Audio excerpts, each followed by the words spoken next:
Perut je, zapravo, vrlo čest problem koji u nekom razdoblju života pogađa više od 20% ljudi. Osim tih vidljivih ljuskica, svrbež može biti posebno neugodan, znate.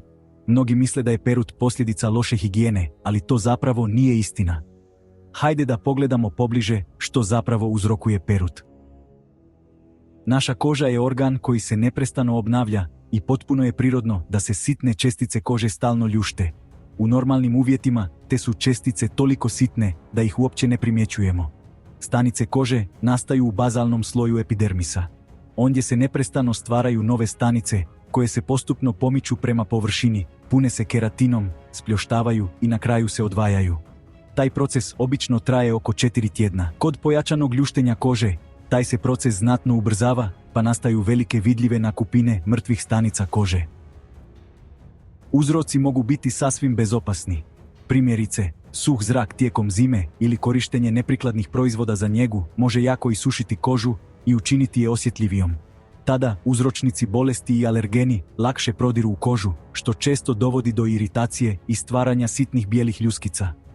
Mnogo su češće velike, žućkaste i masne ljuske peruti, koje nastaju zbog prekomjernog lučenja sebuma i pretjeranog razmnožavanja gljivice. Sebum je masna tvar koju proizvode lojne žlijezde. On stvara zaštitni sloj na površini kože i spriječava njezino isušivanje. Kada se luči previše sebuma, narušava se prirodna ravnoteža kože i stvaraju se idealni uvjeti za rast gljivice Malassezia furfur. Ovaj kvasac normalno živi na koži bez ikakvih problema.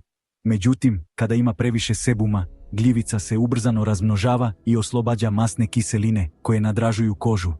Kao odgovor na to, povećava se brzina diobe stanica u bazalnom sloju kože. Novoformirane stanice zato mnogo brže dolaze na površinu i lijepe se s velikim brojem drugih stanica, stvarajući velike i masne nakupine peruti. Šamponi, koji sadrže djelatnu tvar ketokonazol, učinkoviti su u liječenju velikih, masnih i ljepljivih ljuski peruti. Takve šampone preporučuje se koristiti 1 do 3 puta tjedno, jer učinkovito djeluju protiv gljivice na vlasištu. Kod suhe, bijele peruti preporučuje se korištenje blagih šampona s hidratantnim sastojcima. Važno je imati na umu da izražena perut može biti i simptom kožnih bolesti poput psorijaze ili atopijskog dermatitisa.